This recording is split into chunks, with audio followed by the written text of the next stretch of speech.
Hi, welcome everybody. It's Kathy here. Today on the Inspired Connections podcast show, we've got the lovely Kathy McMannis and Andy McManus. Sorry. Welcome, guys. It's lovely to see you.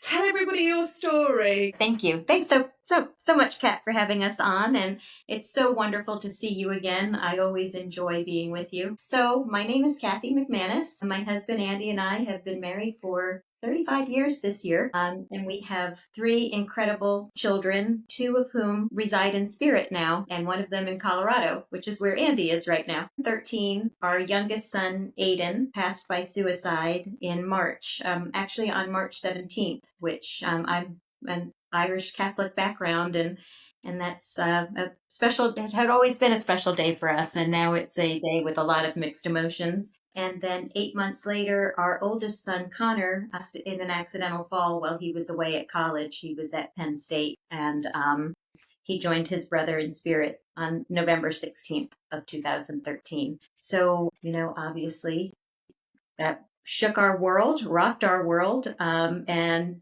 it was like everything was taken away and shattered in just a matter of moments. And we have, because of the boys and with the boys, they have shown us how to put it all back together. And some pieces don't fit anymore, and that's okay. And new pieces have come in, and they've shown us, and we've learned so much in the last 12 years. This year, we've just hit our 12-year anniversary with Aidan passing this past March. I would actually say I feel like I'm on 2 different journeys, one before and one since, because I really, I would say before all this occurred, I would almost say that I was asleep or in another world. I mean, I didn't pay attention to anything. I was just living in the present world.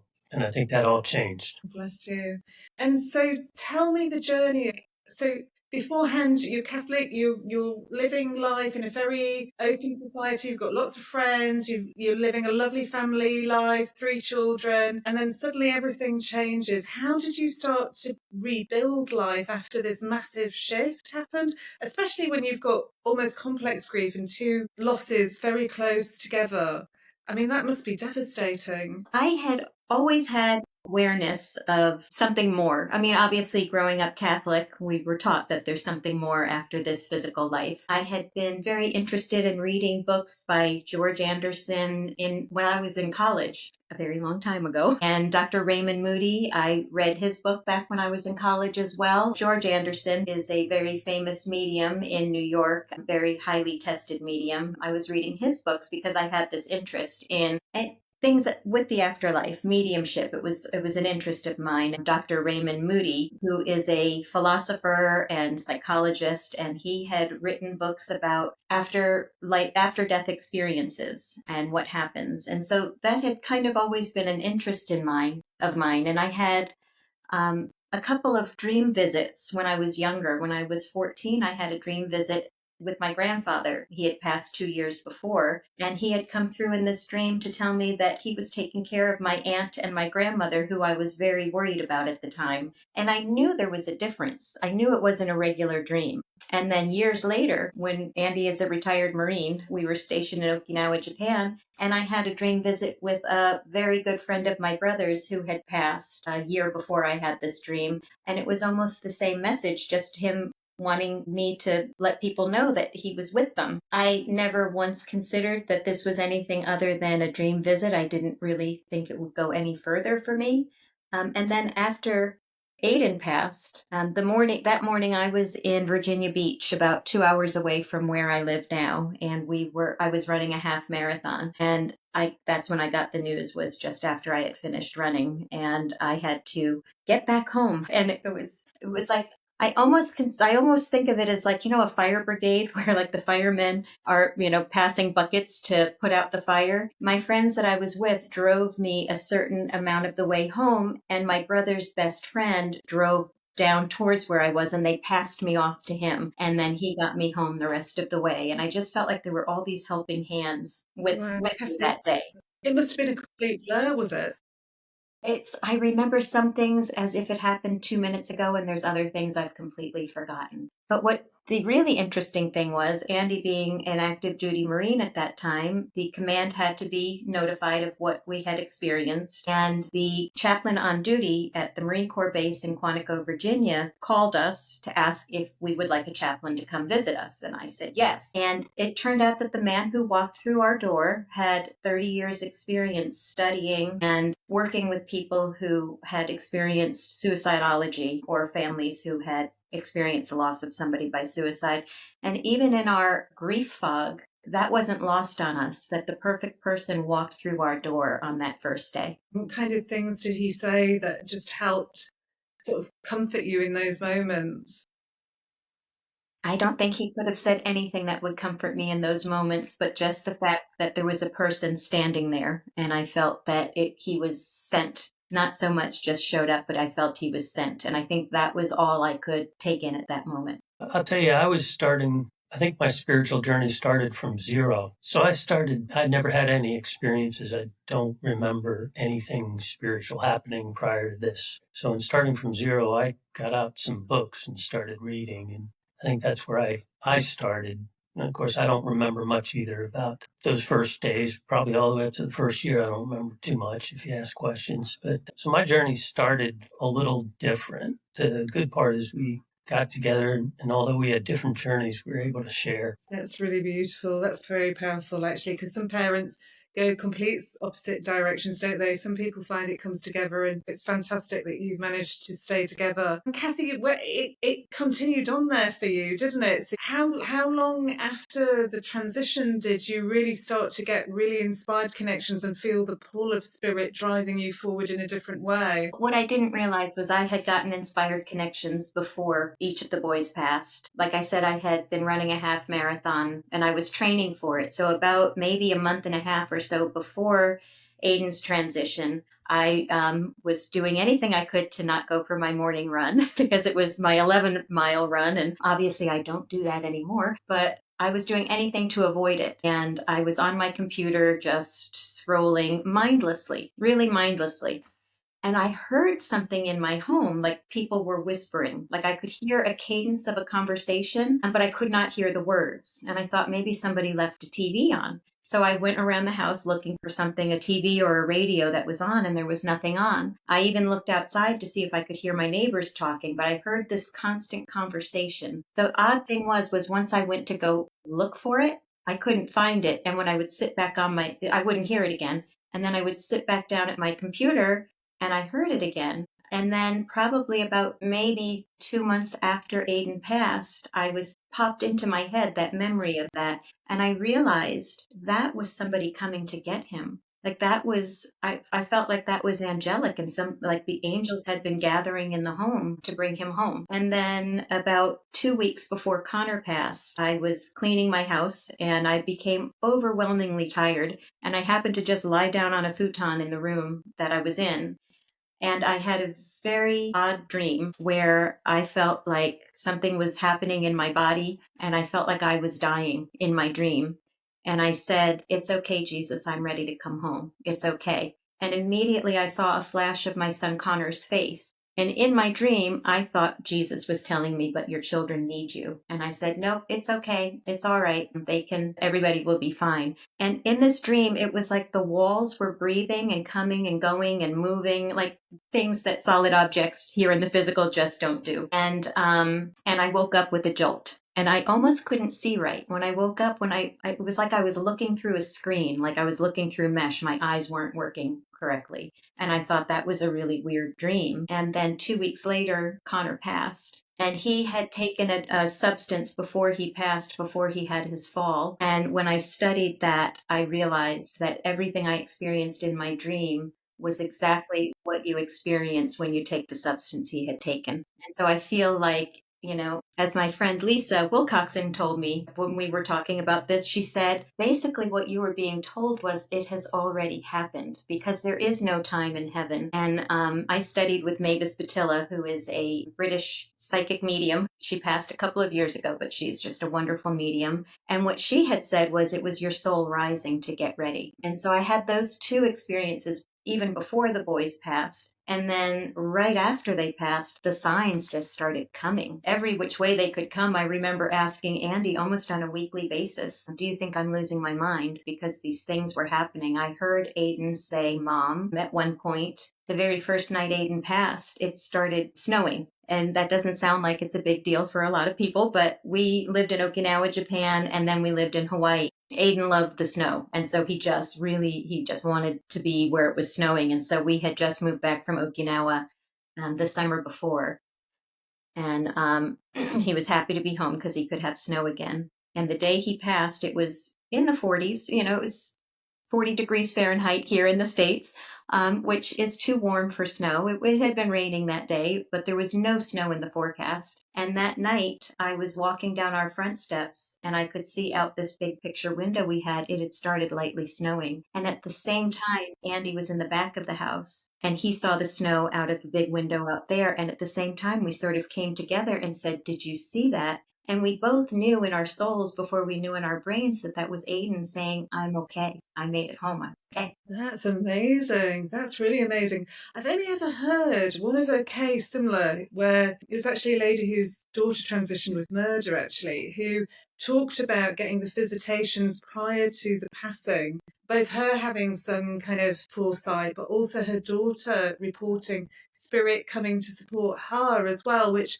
I found extraordinary that there was knowing in her situation as well. So it really does show you that there's something else going on, doesn't it? Andy, how did you feel when you saw the snow, my darling? I think that was some of the beginning of knowing that there's more out there, that there's Aidan at the time is still communicating. So I think that was part of the beginning of my learning that there's more than just this world. Incredible.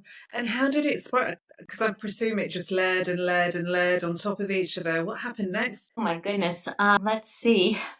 If I can, well, dream visits started after that. I have not had many of them, but the ones I've had have been so incredibly impactful. There was one time where our dog at the time reacted to Aidan being in the room. I had been in his room, and our dog at that point, anytime I would so much as sniffle, he would come and put his head in my lap. I mean, he just knew to comfort me immediately. And he basically did not leave my side. And I had been in Aidan's room doing a lot of heavy grief work, crying and talking out loud and, the things we do. And the dog was right by my side. And all of a sudden he stood up and looked in one corner of the room and then left the room, turned around and came and laid at the doorway with just his paws touching the doorway, but staring at this one spot in the room. And I knew immediately Aidan has entered the room. Aidan is here and I can really talk to him. That happened to me when my grandfather died. When my grandfather died, we had an Alsatian Labrador at the time, and we took it round to the house where my grandma was staying. And it was the very next day after he transitioned, and the dog just stood staring at a particular area on the stairs, fixed, and it was looking up, as if it was looking at a human being, not down at the floor, and it barked and then it just stood silent and it just stared and stared and stared, and we all looked in that corner and we were like, he stood right there, he must be stood right there. And it is interesting, isn't it, how animals' sense is so profound. Yes, absolutely. And Aidan always sends us A's. So when he was learning the alphabet and he understood that A went with Aidan, he started writing A's everywhere. I even have some furniture with a big A scratched into the top of it. And it's one of my most prized possessions now. I will never let that go. And so he started sending A's in very random ways. We moved from the house we were in when he passed to a new house because we found out that our middle son, Jack, did not like his high school. And I thought, I can't control anything. There's nothing in this world I'm in control of except that. I can do something about that. And so immediately we put the house on the market and we moved. And the day that the movers were there, you know how you do, you kind of go from room to room to make sure they don't need, if they need something or bring them water. And I was doing circles through the whole house and had been through my office multiple times. And then when all of the movers left and I had the house all to myself, I had a little breakdown and I cried. I remember sitting on the kitchen floor just crying because anything that's a change in those first few days is so hard, just everything that changes is. But also your memories with the boys must have been in that house as well with the cafe. Not really, because we had just moved back from Okinawa. So we never really lived in a house longer than 5 years, I think, at that point in our marriage. And most of the time, it was 2 years. So we had just moved into that house in July of 2012. And we were moving in September of 2013. So I had my little breakdown and I talked to them constantly. Well, at this point, it was just Aidan who had passed, and I was talking to him. I talked to him out loud. I talked to him in my head. I had a constant conversation going with him, and I kept telling him, you don't stay in this house. We're moving. You're coming to the new house. You live here now. And I kept hitting my chest. You live here now. And I walked through the office one more time and I looked, and the pile of the carpet was a giant A. Had been, whatever way things had moved or whatever was drug along the carpet, formed this huge A that you could not miss. And I knew, I just knew he heard me, because that A wasn't there before. I had been through that room multiple times and I knew that was his little way. But then the next day we did a door to door move. So the next day I was at the new house and I'm standing in the driveway watching the moving truck come down, and again talking to Aidan and saying, this is where we are now. This is where we all live. We are still a family of 5 and you live here with us. And I happened to just glance down at the driveway, and random sticks that had just fallen, just blown into the driveway, were in the perfect shape of an A. Wow. Wow. That's really incredible. It has so many synchronicities though, because when my granddad died, I remember taking a wrong turn in an area that I knew really well, and it had the road had his name on it. And I looked up, and the house, the block of flats, had his name on it. Oh, that's weird. So much so that I pulled the car over, got out, and something said to me, look down at your feet. And his nickname was on the tile under my feet. And I was like, wow, like, how does that happen? And I get, I had that moment where I was like, are you here? You see me? And, you're like, how is this happening? It's so incredible, isn't it? Have you had a few moments like that as well, Andy? Yeah, I've had a couple. I will say the first one that I had was after Aidan passed, before Connor. We were driving. We actually drove Connor back to college, and then we were driving home. So Kathy, me, and Jack, our other son, he was in the back seat when we were driving home. And for whatever reason, I think they were sleeping, and I got this feeling of everything is just the way it's supposed to be. But it was a strange feeling. I mean, it's like I've never felt that before, and I remember it. I've never felt it since, but it was special, Like and it somebody's was, talking to your soul.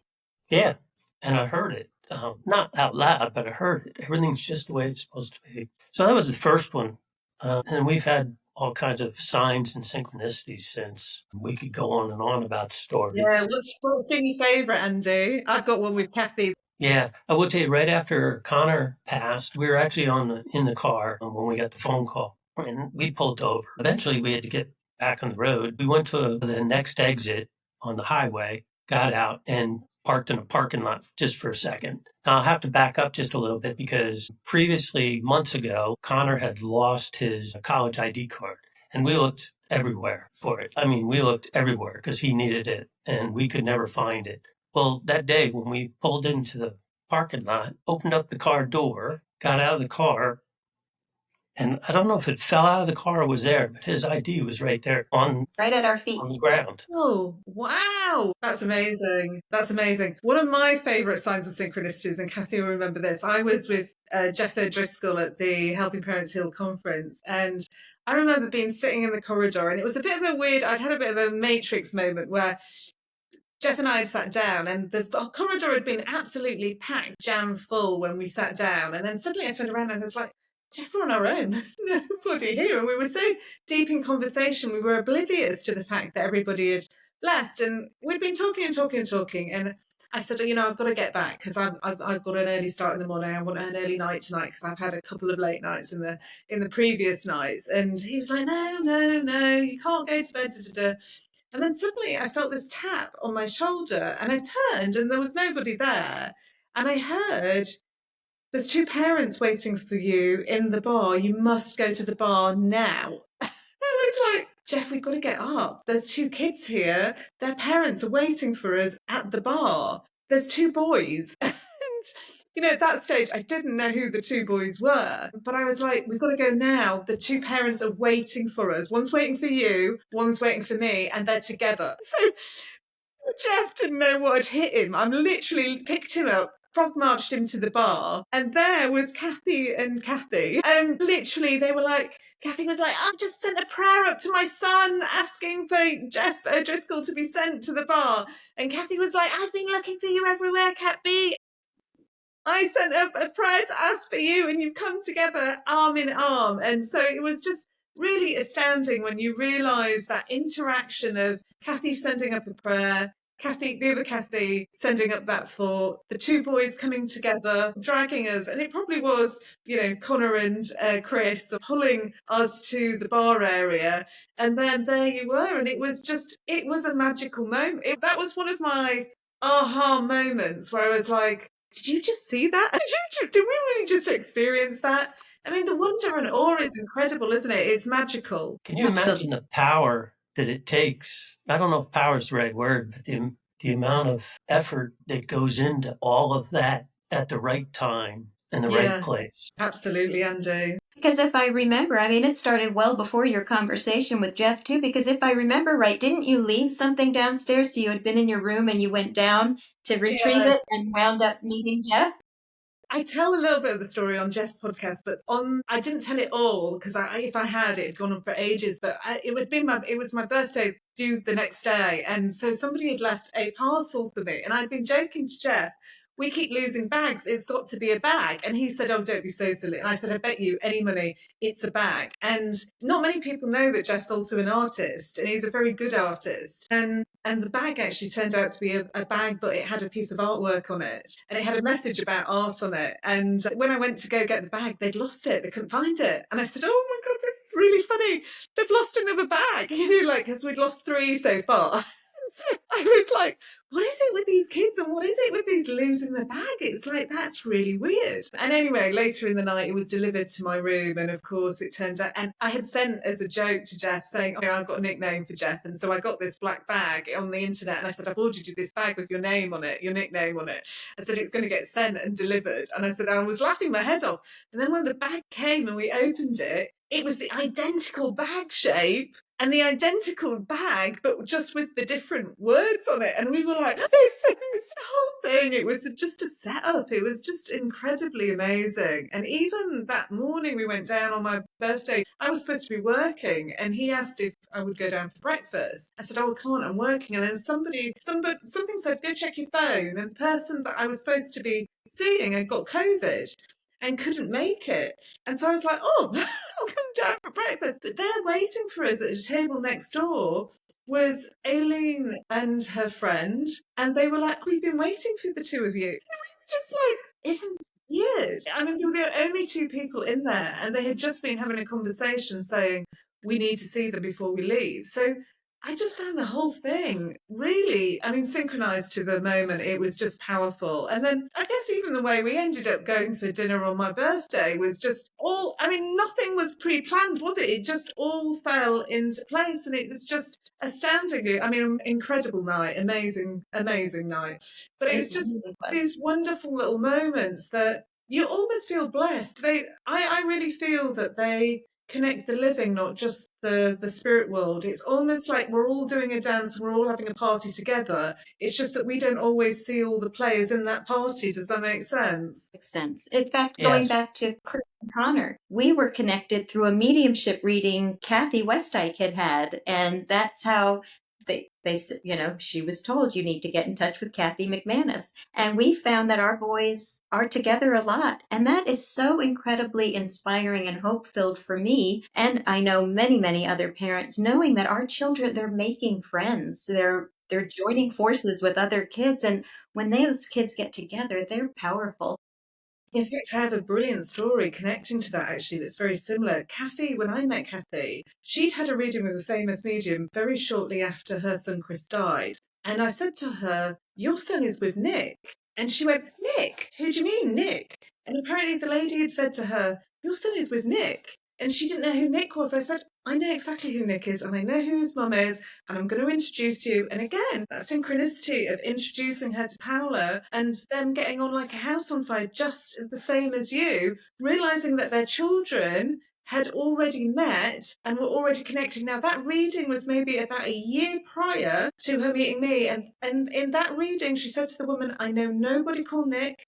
I haven't got a clue what you're talking about. And the woman wouldn't take it away. She said, you will be told, you will find out, it will happen. And a year later, there it was, oh, I know who Nick is. I'll introduce you. And it was just, but I mean, I think it made it even more incredible that it had been pre-stage or set up, and it's that repetition, isn't it? It's that double link that makes you go, like, it's like, how do they do that? That is just so cool. It's just so cool. It's amazing. It is absolutely life-saving. Really. Yeah, and it's just lovely, isn't it? Because that's the other thing that I would say. There are quite a few. It's kind of interesting. The children that connect, they connect the parents who they know are just going to get on or interact, or so it's a like-minded energy, or it's a kind of, I don't know, I thought it was quite magical that there was a group of parents that all their kids had clearly interacted and connected, and the parents are similar vibrations or on the same wavelength or get on really well, and there was just this joyousness in this,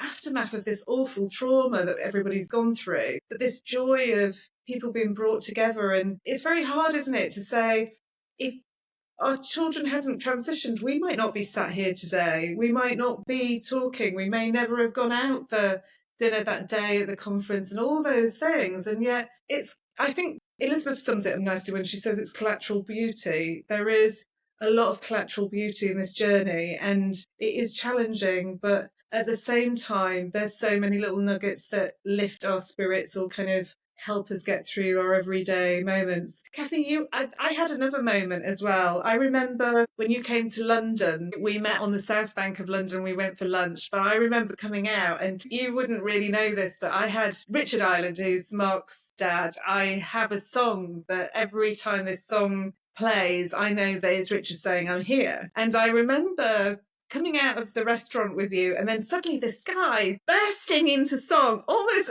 practically arms in the air in the middle of a London street, packed out, suddenly singing off practically at the top of his voice right in front of us the very song. And I remember turning to you then and saying, you're going to become a Mark Island certified medium. And at that time you laughed at me, and now you are. So you get again these lovely little stitches from the spirit of, it's already preordained, it's already, the suiting is already there, the stitch is already made. And he was just kind of saying, she's one of mine, she's one of mine. And so we have those moments, and we've got similar, we've touched base with similar teachers at certain points in our journey in different time spaces. But the adventure of spirit is quite an incredible one, isn't it? And I think you've had it running through your life. Andy, how does it feel when it suddenly comes out of nowhere? What do you think of when you look back now, like prior to being spiritual, do you think, gosh, how different it was? Or do you quite admire the contrast?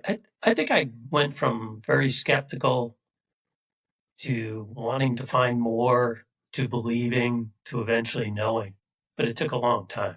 A long time. A lot of books, a lot of experiences, a lot of synchronicities, a lot of this coordination because we're all connected. But it took quite a long time before I got to where now it's kind of knowing. I know it's all real, that it's there. Well, so it just took a while.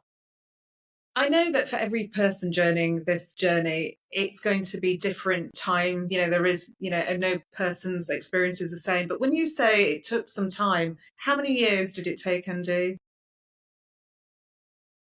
It might have been 3, 4, 5 years. We went to a traditional grief group, didn't work very well, found Helping Parents Heal, but that wasn't until 2, 3 years after the boys had passed. That really helped quite a bit. So for us, it was quite, I would say, somewhere between 3 and 5 years before I actually got to the knowing part. Wow, that's quite. And was that quicker for you, Kathy? No, I'm way more stubborn than Andy.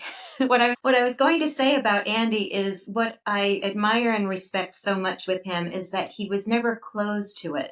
But he's got a very scientific mind. So he, the proof and the evidence is really important. But I admire so much in him that he never said no. that can't be. He just kept looking and searching and researching. And you had mentioned it before in the beginning, how some couples, this can really fracture a relationship. And for some reason, both of us inherently knew that we would do this very differently. And we gave each other space for that. And I could not do 1 second of this without him. He is really the most amazing man, even though I tease him and I never admit that. So now it's on recording. I love that. I love that about both of you. You're both beautiful people, and it's just really, really lovely. But yeah, so you already had the seed sown beforehand, Kathy, and you are stubborn and you're still reading books and stuff, but you did deep dive.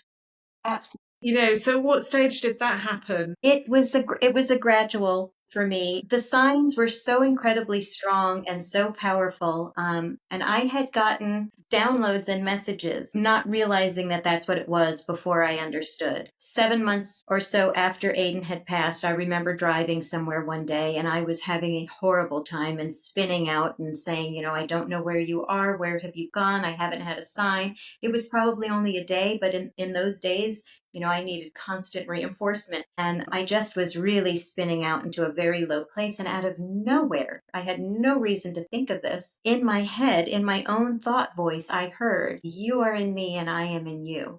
And it was enough to shock me out of that downward spiral I was going in, because I had to stop and take a breath and be like, where did that come from?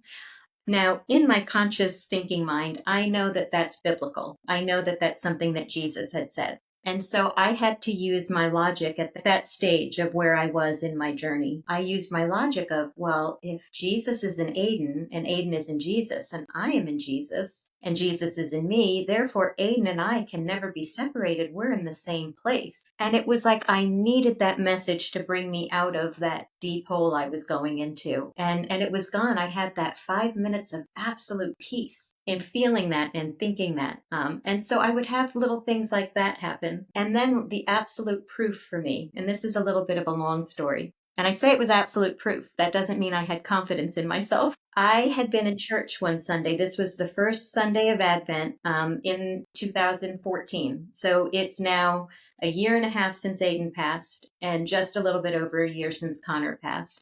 And we were sitting in the chapel at Quantico, and the priest was up on the pulpit saying his homily, and the big Advent wreath was right in front, and it's a very large Advent wreath. And for those who don't know, an Advent wreath is kind of a countdown to Christmas. So there are 4 candles in the ring and then 1 in the center. And 4 weeks before Christmas, the first candle is lit until Christmas Day, then the second week. So out of the corner of my eye, something caught it, and I looked at the Advent wreath while the priest was talking, and one of the candles was lit. And I started having a conversation in my head. I don't remember that candle being lit when we first walked in here. Was that lit and I didn't notice it? And as I'm staring at the candle behind it lights itself. And now I'm staring at these 2 candles that are burning brightly, and I am not listening to Father Mike. There is nothing getting through other than being so transfixed on these 2 candles. And as I'm staring at them, they're getting brighter and brighter. And I started to think to myself, have we gone to electric candles? Like, are those light bulbs? They were so bright. And I even turned my head one way or another to see, because there's a brass ring around them. And I thought maybe the sun is hitting it, but there's no way it could have hit both the candles in the same way. And then as he finished... Assuming that you were thinking the candles represent Connor and Aidan, one of each, is that how you were viewing it? That's exactly what I was thinking. And then as the priest ended his homily and was walking down off the pulpit, one candle went out, the other went out, and he went over and he lit the first candle. So neither one of them had ever been lit. I saw it. And the whole time I wanted to elbow Andy and say, what's with the candles? But I was literally so transfixed in the moment, I couldn't move. So that all happened. Then 2 weeks later, I was at a gallery reading. Now, though, Kathy, do you think you were in an altered state and Yes. therefore you were seeing the spirit? I wonder if you were in the altered state and actually you were seeing on the astral level or the kind of different dimension of reality that same experience. Because, in the astral, they say that there's a replication of their life. So I wonder if actually you just gone into trance from focusing your attention and had gone into that altered state. And so what you were seeing was your reality with an overlay on. Yes. How amazing, because you couldn't move. That's how I was when I saw my spirit guide in the physical, and I was like, I couldn't move. It was like I was, so I don't know if had I shifted dimension or had they shifted dimension, and I'm wondering if it was the same for you. I believe so. I believe that I had gone into a spontaneous altered state because I wouldn't have known, I didn't know about altered states at that point. And I do have another story of seeing Connor. Yeah, That's share it, another story for another day, maybe. share away. Okay, well, let me finish this one because then this was validated. So 2 weeks later, I was at a gallery reading and there was an angel reader there. Her name is B, and another medium, and they were going back and forth giving messages. So I had gone with a friend of mine and my sister-in-law. And when we got there, there was a young girl sitting behind me. We struck up a little conversation. She was there with her mother, and she was very young, in her teens. And we had struck up a little conversation. And then the reading started. And right off the bat, my brother-in-law, my sister's husband, who had passed 3 days after Aidan. So we had Aidan, 3 days later, my brother-in-law, and then 8 months later, Connor. So my brother-in-law came through first and had all validations of himself and things that memories that we had that we had shared. And then he brought Aidan through. And Aidan's whole story of how he passed and a lot of validations of who he was and his personality and his cute, quirky things. And the whole time that I was getting the reading, in my head, I kept saying, own the candles. Please say something about the candles and then I'll know that was you. Well, Connor didn't come through in that reading, and Aidan never said anything about the candles, but that was okay. I said, okay, no worries. And afterwards, I was kind of going over everything they had just told me. So I was in my own mind, just processing everything I had heard in my reading. Well, the young girl and her mother were getting a reading after me, and I was paying absolutely no attention until the angel reader said, B said to this young girl, when this is all over, I want you to hug the woman in front of you. Go find a quiet corner and just hug. And I thought, oh, I wasn't listening, so I don't know why she wants me to hug her. What can I do for this young girl? And I'm having a whole conversation in my head like, okay, well, maybe she had somebody pass in the same way Aidan did, because I do remember she was crying during my reading. Well, she's here with her mother and not her father. Her father must have died by suicide as well. So what do I tell this young girl? And I just spontaneously in my head said, Aidan, help me out here. What do I tell this young girl? And immediately through my head, I can still feel it. It came from the left side and ran through like a ticker tape. Tell her exactly what you would have told me. And I thought, I am a weirdo. Why would I think that? Because I'm still thinking that these are my thoughts. And after everything has wrapped up, the young girl and I went to the corner of the room and she started crying again and I was holding her hand. She had complimented me on a ring I was wearing. That's how our conversation had started. And I said to her, you don't have to tell me your story. I can only imagine that you've had somebody pass in the same way that my son passed. And she started to take these deep breaths and she got herself under control. And she said, no, I'm crying so hard over your story because I have tried to end my life 3 times now. Wow. And I realized in that second, holy mackerel, my son just talked to me. I asked him a question and he spoke to me. There is no reason I would have had in a million years to think, tell her what you would have told me. So I got to tell this young girl everything I would have said to Aidan had I known he was in this space. I got to tell her to talk to your mother, to tell her everything. You won't scare her. She'll move heaven and earth to help you. And I took off my ring that she had complimented me on and I put it in her hand and I said, you wear this. And anytime you're having a moment where you think that your life is not as valuable as it is, you need to look at this and know there's people out there who need you here. There's people out there you don't even know who love you. And then as I was leaving, the medium said, I hugged the girl. We hugged it out big time.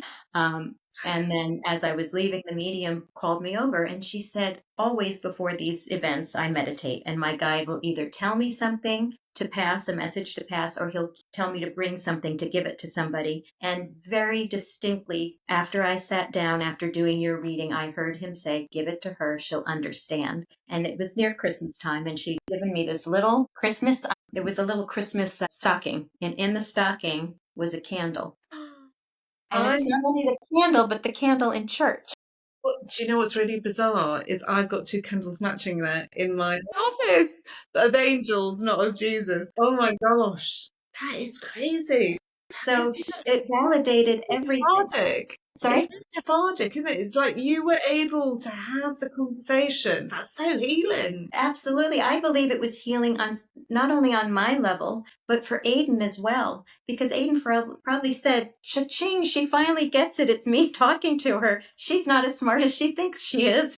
Yeah, but also, do you not see as well? He's helped the young girl. Yes, exactly. It was Wow. healing for her, for me, for Aidan, for everyone involved. And then I got validation of what I saw was authentic in church. And it also, it just all validated that all of those random thoughts I had were from the boys or from my guides or from spirit, but it was not my thought. And so that's what opened my eyes to. I didn't say it nicely. I don't know if I can say bad words on your podcast. Whatever you want. But in my mind, I said, holy shit, my son just talked to me. And if he talked to me at this point, he and Connor have talked to me over the last year and a half. And that's what really instigated me to take my first mediumship course, because the only reason I took one was I didn't want to miss a thing. If my boys were talking, I wanted to be hearing. And that's what set me on the path of mediumship. Yeah, amazing. Did you start wanting just personal mediumship in terms of communication for self, or did you know that it would lead to more, or did your journey just literally, like mine, fall into place as you went through the motions, Kathy, never really thinking that you would actually become a professional medium at the end of this situation? I never thought I would become a professional medium. It was strictly to connect with my boys. But then when I realized in taking the classes and I was connecting with other people's loved ones and getting validations, I thought, if this is for me, and if I can bring one other person 5 minutes of peace from deep, deep grief, then I'm all for service. God, use me in the way you need to use me. That's lovely, Kathy. That's so powerful. It's so powerful, isn't it? It changes your life. It does. It just changes your life forever. Andy, how has it been observing the transformation of Kathy? But I mean, yet you just have to look at all the synchronicities that had to take place for that whole story. So it had to include the medium, the angel reader, Kathy, her experience in church, the girl behind you. I mean, all of that had to come together all in the same place, which is, to me, that's the most amazing part of it all. How much work had to go into an effort to get all of that to take place. And I think, like you said, everyone gets something out of it. It's not just us. Kathy, the girl, validations, everything. Yeah, it's amazing. It is. It's such a giving. You're right. Every single person received love. And that's what it's all about. Really, that's what I think we've learned on this journey is there is no small sign, there is no small act that's if it's done in love, it's huge. And that's really what we're here for. Absolutely, absolutely. You didn't just do mediumship though. You helped out support groups with Irene for quite a long time, didn't you? So you did all the groundwork in grief and going through your own, and then like myself, helping others through support groups. And that, I really do think that's a great foundation to a different quality of mediumship, Kathy, because then you've got something to give somebody because you understand so many people's journeys. You inherently feel the right advice or the right situation. It resonates from the other people that you've met and the experiences that you've received and the people that you've sat and you've listened to. You learn such a great deal just by being present for people and holding space for people. And I think on our journeys, we've both done that to a certain degree. And I think for me, I think that transformed my mediumship, actually. I think helping parents heal, if I'm really honest, helped facilitate that to a certain degree. Both of us. And it is a huge privilege to sit for somebody else in those moments. Because they're very raw, they're very vulnerable, and you need to protect them. And doing that on a voluntary basis and sitting there and being present for somebody who has gone through the raw grief that you have, it is a privilege. It is something that you can't take for granted. And in each of those moments, you do get a blessing or a little bit of something is given to you back that helps you with your forward journey. And you might not know it at the time that you do that element of service, but even just in that lovely little divine situation that you explored there, you see all these little timelines coming together and these little gifts meaning so much more. I think it's beautiful. It's really beautiful.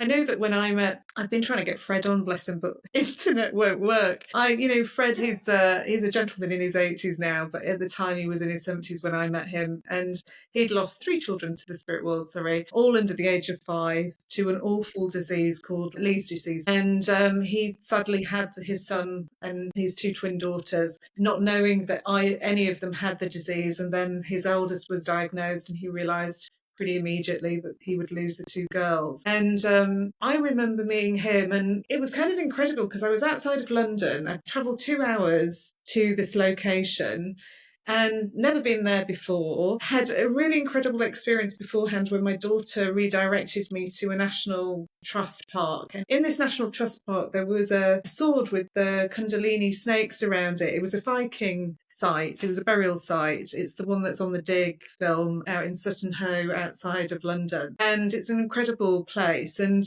then I went into this demonstration. It was the first public platform demonstration I'd ever done. And straight away, this man sits in front of me, and he doesn't sit it was so funny. He didn't sit in the pews. He sits in the aisle. He puts a chair right at the top. And I was like, what's that man doing?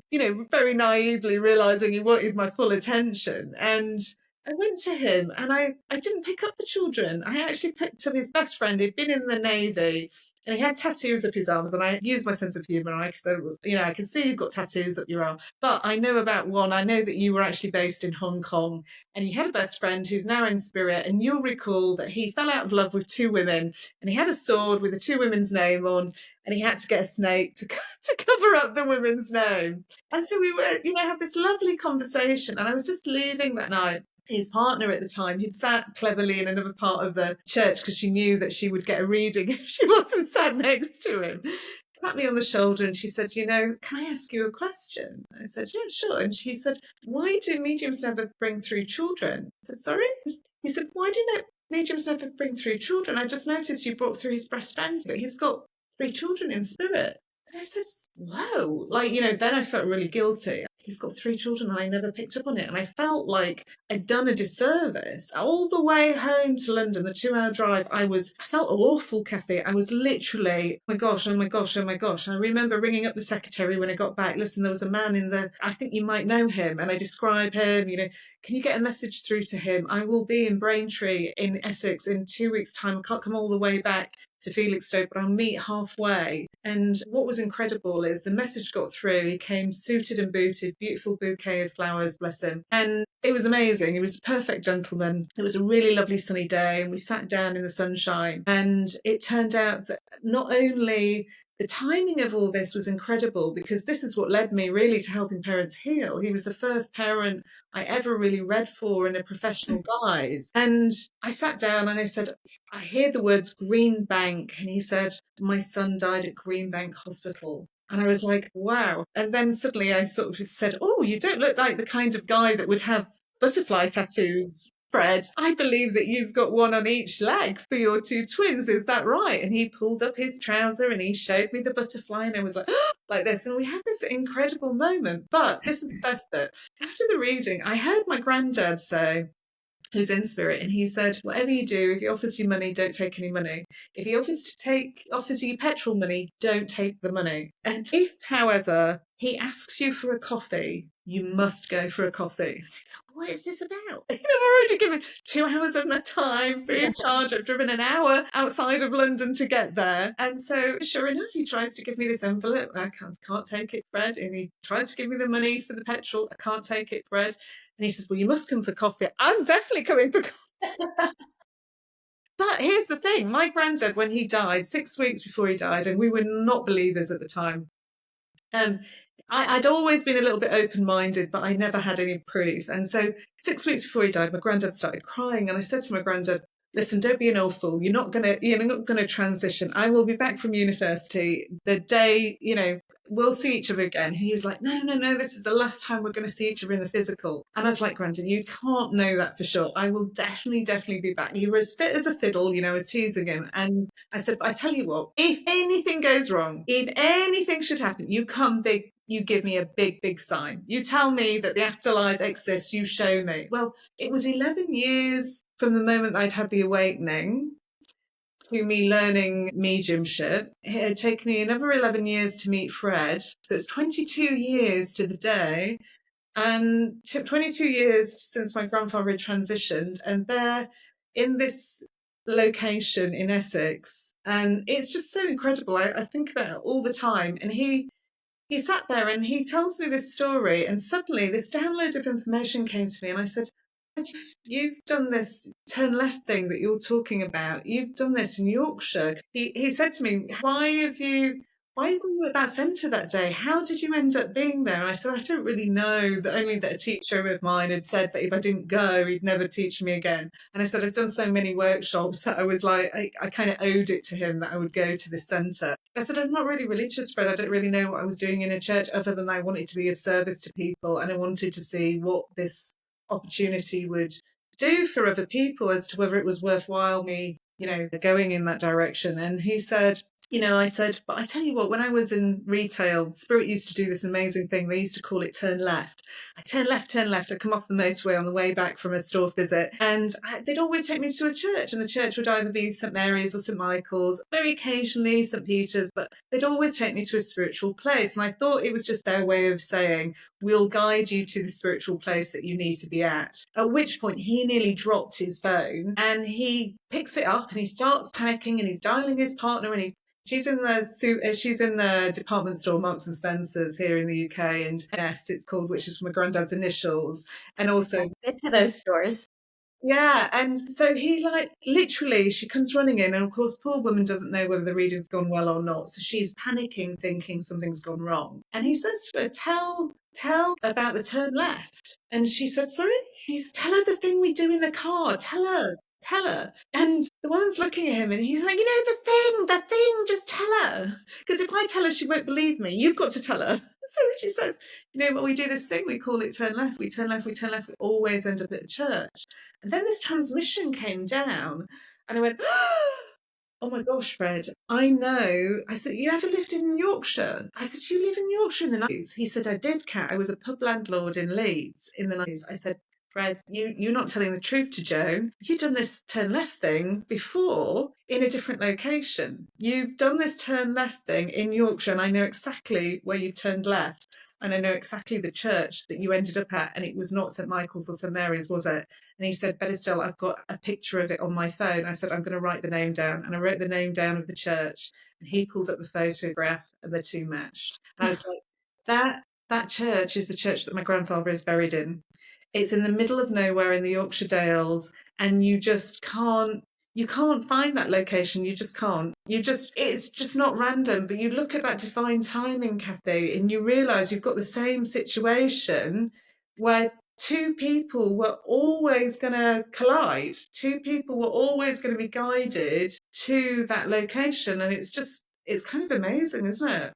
It's amazing. Stunning. It is stunning. Like Andy was saying earlier, everything that those in spirit do to make all of this come together. And of course, it helps that they don't have the constraint of time the way we do. So yeah, absolutely. It took them 22 years to get that together, but it's just stunning in a very small way. Andy and I had another synchronicity similar to that, where we had been coming from a course, and God bless him, he came to all the courses with me in the beginning, and he would sit and do mediumship as well. Really? Oh, that's so sweet. Yeah, he's just amazing. So we were leaving there and going across. We were in Florida, and we were driving across Florida to go visit other people. And he said, well, let's use what they told us, kind of settle in. He was driving, so he couldn't do it. He said, settle in and just tell me if you want to go right or left. There's 2 ways to get there. And so I did. And I immediately said, go right. I'm being told go right. And we took the right, and we're headed down this highway, and one of the crossroads was Connor Way. Now, it's just stunning. It's just stunning how they do that. I could tell you story after story. So the first Christmas after the boys passed, they brought me a dog. I had not been planning on getting a dog. We had gone up to New York, and I wish I had screen share on here. I could show you the pictures. We had gone up to New York, and my sister, we were visiting my brother and my sister-in-law. And she could tell I was not doing well. I think I was still in the same clothes I had showed up in 3 days earlier. And she just said to me one day, well, let's go pet puppies. There's this store here. They've got the cutest puppies. And that was something that really got me, because when Andy was deployed and the boys would be having a hard time, I would take them to the SPCA and we'd pet the kittens and we'd pet the puppies, and it always lifted their spirits when they were having a hard time. So I was like, okay, I can go do that. So we went to this puppy store, and I had this urge. I wanted to walk in and say, give me the biggest effing dog you have in this place. So I happened upon it was a puppy, but it was a mastiff, and it was the cutest little thing. And I'm petting him, and it's definitely bringing me into a different space of where I was. And then we left. And the next day I said, can we go back and pet those puppies again? And so we did. And I had the conversation going in my head, as I always do, Connor. And for some reason, I inherently knew which boy I was talking to, and I knew which boy was sending the signs. It wasn't a conscious thing, it was just a knowing. And so on the way there, I kept saying, Connor, talk me out of this. This is ridiculous. I'm not getting a dog. I am not getting a puppy. You don't do these things when you're in deep grief. And we walked in, and there was, next to this mastiff, was the fluffiest, cutest little Landseer Newfoundland dog. So we're loving all over this dog. And then I thought, I've got to get out of here because this is not good. But I was obsessed. I talked to Andy about it constantly that night. And he said, well, Kathy, this was Christmas time. It was the week after Christmas, actually. He said, Kathy, maybe I didn't get you a Christmas present because you're meant to have a dog. So if you want one of them, just get it. I thought, have you lost your mind? So for the third day in a row, we're going. And I had this plan. Maybe this dog could eventually become a service dog. I could train him and help kids who are struggling, or maybe even service members, because Andy was still active duty at that point, maybe even service members who were struggling, do something with therapy dog work. So I knew that you had to bathe the dog frequently. So I thought the Mastiff would probably be smarter because they have shorter hair, easier to bathe. The Newfoundland is just this puffball. And again, in my head, I'm thinking, Connor, talk me out of this. This is ridiculous. We don't do this. Like, everything was wrong. You don't do this in deep grief. You don't ever get a dog on a whim. It's a life commitment. And you don't ever get a puppy from a puppy store because you really don't know where they came from. All of it was wrong. And I walked in thinking I was going to grab the Mastiff, and I picked up the Newfoundland and I cuddled him in, and I went back to the visitation room. I'm with my sister-in-law, her mother, her sister, and I. And I said to the woman who owned the store, I want this puppy. I would really like to bring him home with me, but my husband has questions about his pedigree because he's a big dog. We want to be sure about the hip dysplasia thing. So she goes and gets his paperwork. We're all in the back just loving on this dog. And she comes back to the room and she puts the folder down, and she's on one side of the Dutch door with the folder, and I'm looking over from the other way. And she starts looking down. She goes, no, he's been tested. All the tests look good. But my eyes zeroed in on his father's name. And the dog's father's name was Clifford's Connor's Blue Moon. And I just bust into tears, and I said, I don't care what his hips are doing. I don't care what his health is. This is my dog. And then my sister-in-law, and they all start crying. And then I look further down because, as I told you, I'm very stubborn. The dog's grandmother's name was Carissa Connorsville. So I was like, that's it. This is my... No way. That's amazing. We get the dog. We get this dog. Now, we were in New York visiting, so we have a 6-hour drive home. And so I was scrolling around on my phone. I think I was on my phone. I don't even remember. I might have come home, actually, and been on my computer. But I was researching, how do I raise a Newfoundland? I've never had a dog that big. Our largest dog was about 100 pounds, but I knew this one would be probably 130 to 150 pounds. So I was trying to figure out, what do I need to know? And when you Google one thing, 5 other articles pop up. And one was 10 things I love about Newfies. And it was just silly. It would be a statement like, because they drool. And then the next picture was a Newfoundland with literal spittle flying everywhere. And that's really accurate. They do drool that badly. And then it said, because they're couch potatoes. And the picture that came up was this Newfoundland that was a Landseer that was going to look exactly like mine but this one was full grown, lying across a brown leather couch, which we do own a brown leather couch, across the lap of a young boy who is then lying across this dog, and they're both napping on the couch. The boy in the picture is the spitting image of Connor.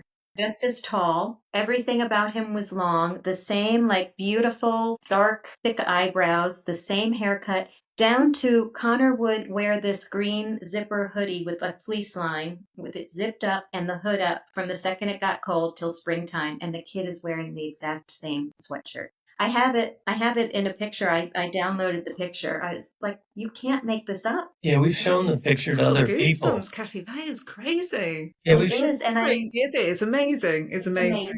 Yes, it's crazy good. It's crazy good. That's absolutely what it is. Yeah. And I knew the message. I knew in my soul the message was choose life. The dog came home with us on January 1st. So it was the start of a new year, and he was saying, choose life, Mom. Because I didn't want to. I just wanted to stay in a hole. And we could not take that dog for a walk without getting stopped by 10 different people on the walk wanting to talk about him because he was so unique. And it forced me to talk to people again because I had been isolating and I had to bring him to training. It forced me to talk and engage. And then what really stunned me, because it keeps coming, right? These synchronicities keep coming. So I was at the vet one time, and he was not a black and white Landseer. He was a gray and white Landseer, which is, I guess, very rare.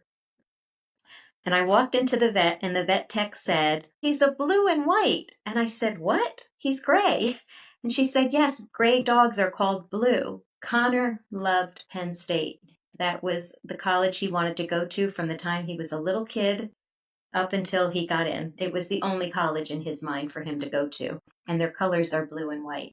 And I knew the other message there was don't hate Penn State, because that's where I made my transition. It's a big part of our family. Andy graduated from there. His parents both graduated from there. So it was like choose life and don't be angry. Like don't be angry at these places and these things. He was giving me like a full-blown message in just a little snippet. Wow, that's so powerful. So powerful. I think dogs are amazingly healing, actually, or pets in general when it comes to grief. You're absolutely right. Amazing.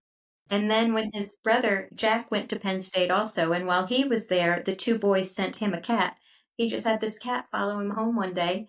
And so he took it in, and when he showed me the cat, I realized she's calico. She's the cutest thing. I call her Nittany because he got her at Penn State. And in her calico, there's the perfect heart shape on her back. She has a perfectly shaped heart. And I said, oh my gosh, Jack, this is from your brothers. Oh, that's just amazing, isn't it? That's amazing. Yeah. Amazing. Don't start me off on cat stories. I've got 100 of them.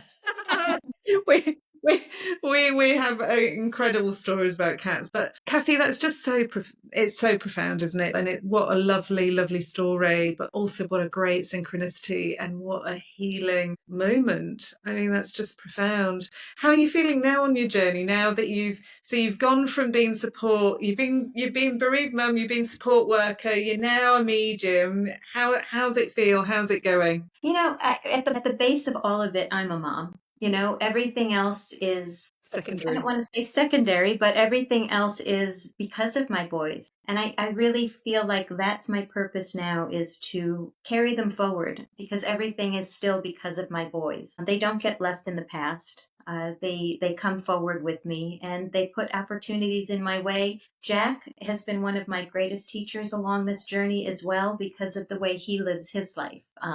He knows he has this big, beautiful, full of potential life, and he's living that. And I look at him some days and think, wow, that is the bravest kid I think I've ever seen.